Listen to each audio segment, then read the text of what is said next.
is happening, YouTube? Stu Mac back again for another video.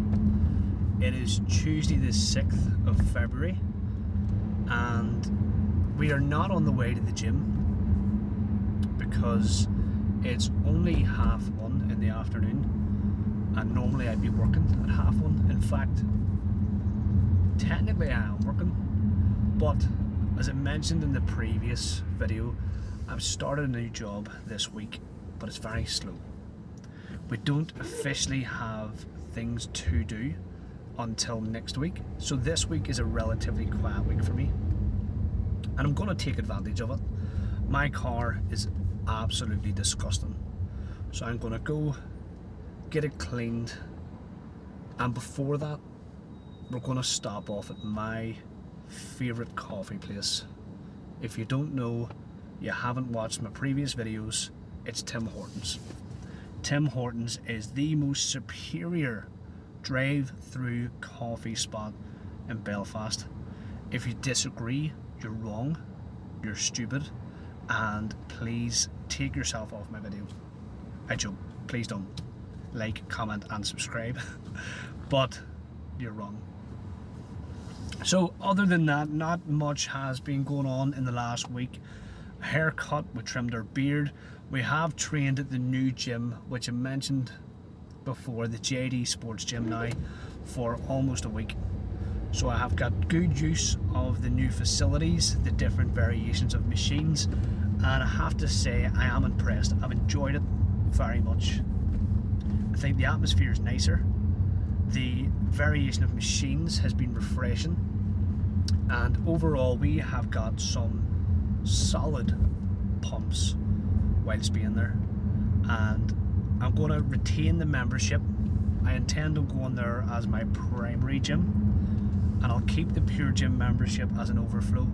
It's always nice to have an option, especially around peak times or seasons, or if you happen to be travelling out and about.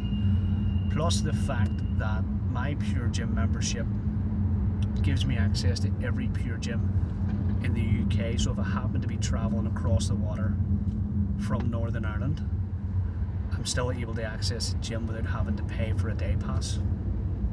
So yeah, that's been good, and we are going to train today. Later on today we have a push day.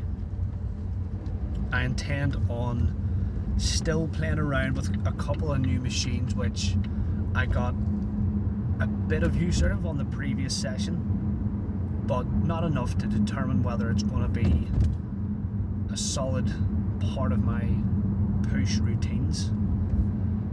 And I think, in fact I'm going to wear a stringer vest, and I'm not going to wear that because I think it's a great fashion choice.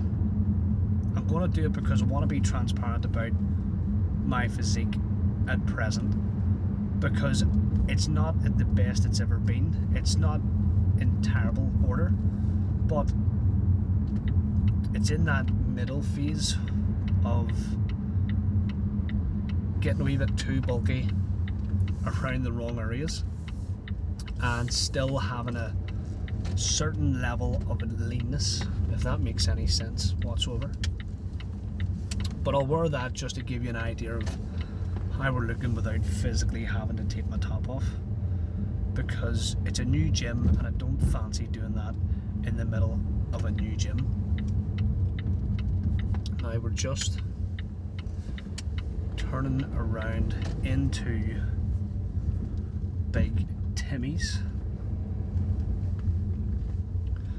Now, if there's anything about the new gym, the workout, or any questions that you have at all, doesn't even have to be gym related, feel free to fire them down below. I would like to interact with people more, especially those who watch the videos. I'm at the early point where I have so much free time and ability to physically comment back to things. Bear with me. Hey, just a moment please. No problem. If you haven't had a chicken sandwich from Timmy's, I would highly recommend it. It's probably the best. In fact, again, it's the best chicken sandwich you can have. Their donuts are great, their coffee's great, all round a fantastic spot. Maybe I'm biased. I don't know. Hi, welcome, Tim's. Hello, can I get a small black coffee? Anything else? No, that's it, thank you. Extra milk, please. No problem. Now she's bound to have heard me talking. She will look in the car and realise that no one's here. It's one of the complications, if that's the word to use, of filming, is to the outside world, to those who have not done it, it's a very peculiar, odd, strange sight that I'm still trying to get to grips with. Now, to be honest, I'm just rambling on because I want to show you my coffee. And yes, that is me trying to show off. It's midday on a Tuesday. Am I in the office? Am I in the house working? No. I'm getting a Tim Hortons. And I am happy for me, to be honest.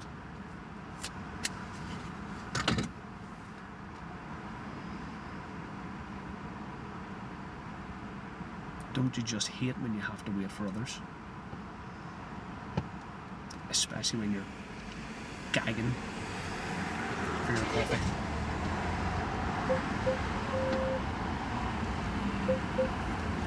Hello, yes please.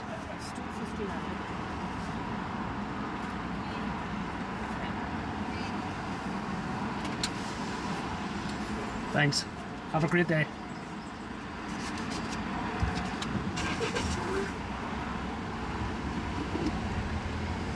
Does anyone else say have a great day every time you get served? Because I do. And those have a great day, 4 words, seem to brighten up a lot of people's days. It's such a simple thing to say at the end of a transaction, and the amount of people that smile back or seem surprised rather than just taking a product and saying thanks, or as some people do, take a product and don't say anything at all. So yeah, be polite when you're making a transaction, when you're buying and or selling, or even if you just happen to be standing at a bus stop. Make a bit of conversation. Step out of your comfort zone and make someone's day. But yeah, that's it. To be honest, I was just rambling on to show you what I have. Small black coffee. Black is the way to go. I don't want milk, I don't want oat milk, I don't want a frappuccino, I don't want anything else. I want a plain black coffee. Well, that's it. So I am going to end it here, get my car cleaned, and I'll see you at the gym. Right folks, back again with the voiceover. Same as I mentioned in the last time, the gym has very loud music, so for copywriting purposes we can't use the audio in the gym. Now, if there's anyone there that is watching the video that knows how to isolate my voice from the sound in the background on a Rode mic, please let me know, because I would love to go back to the narrating the video in real time. But for now, we'll stick to the voiceover, and the volume of the video I'll stick down to 1, so there's a bit of noise in the background and you don't just have my voice. So as you can see, it's a push day. We started off with what is easily my favorite chest exercise, well, a variation of the chest cable fly. Now I prefer to do this with a seat to keep me more upright and stable while performing the movement, but there was none available, so we're doing standing cable flies. Now the reason I like this so much is the contraction at the end. If you can see at the very end of the movement, if you watch my arms, I'm pushing those arms in as close as I possibly can, not overextending my shoulders, and I'm imagining the 2 inner parts of my elbows are touching, which is obviously impossible, but that's the cue that I use throughout the movement. Now, getting a nice deep stretch at the end, muscles built under tension, so having that stretch at the end before pushing back and getting the full contraction is very, very important. Now, everybody has their own way of doing these things, and for me, as you can see, I'm angling almost down the way, but I'm still going more for that mid-chest level when performing the movement. And you can see that I'm struggling with that in the background. Now, that isn't heavy for me, but being 5'8" and weighing 80 kilo, it's heavy for my body to physically hold it in place. If I had a seat, that weight would be no problem whatsoever. The joys of being a small man. But yeah, the movement itself, I love doing it. There's a great range of motion and the pump that I get's fantastic. But listen, everybody has their own opinion on their favourite chest exercise. 99% of the people probably say bench, but mine is the chest fly. And I start off with that because it pushes the most amount of muscle, the most amount of blood, into my muscle. Now we're moving on to, at the moment, I try to stay closer to an incline movement to begin with, just because I feel like the upper part of the pack is a more important part to develop and it gets hit less than the mid and lower part of the chest. So we're focusing on this incline chest press machine, same as the one we have in the Pure Gym, starting with 2 plates, which we're comfortable enough with. And again, just watching that tempo up and down, holding for a split second at the bottom in that stretch position, and then pushing up and completing the rep.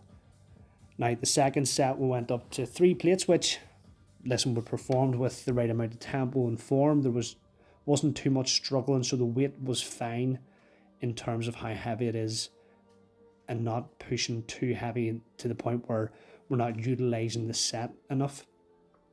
But you can see that I'm struggling with it. It is obviously a heavy weight, and after the chest flies, I don't have that 100% of strength, but I'm pushing through, and I've tried to go for a couple of long length partials at the end there. The second long length partial was pretty much useless. So then we dropped down and we pushed 2.5 plates to finish off the incline press. Now, if you notice, it's hard to tell, but there's certain nuances you have to pay attention to when doing a movement. So for example, I have my shoulders pinned back and my chest pushed up in the air. For me, everything starts from the feet upwards. I make sure my feet are planted hard, my bum's pushed back, there's a slight arch in my back, and my chest is pointing up into the air. Or as I always try and say to myself, a proud chest. Keep a proud chest. Now, we've moved on to the opposite, going from an incline press to a decline press. Now, this is a new machine, something I'm not used to using, so I'm only getting to grips with it. This session was more about playing around with these new machines and movements and getting a feel for them and perfecting the form, because obviously the form is an important part of the movement. If you're not pushing it correctly, you're not utilising that movement entirely. So we're playing about with it for today, not too heavy, just getting used to that movement. And again, I was maintaining a similar form to what it was, or position to what it was in the incline press, just because I think universally that's a good way to set a standard when doing a movement.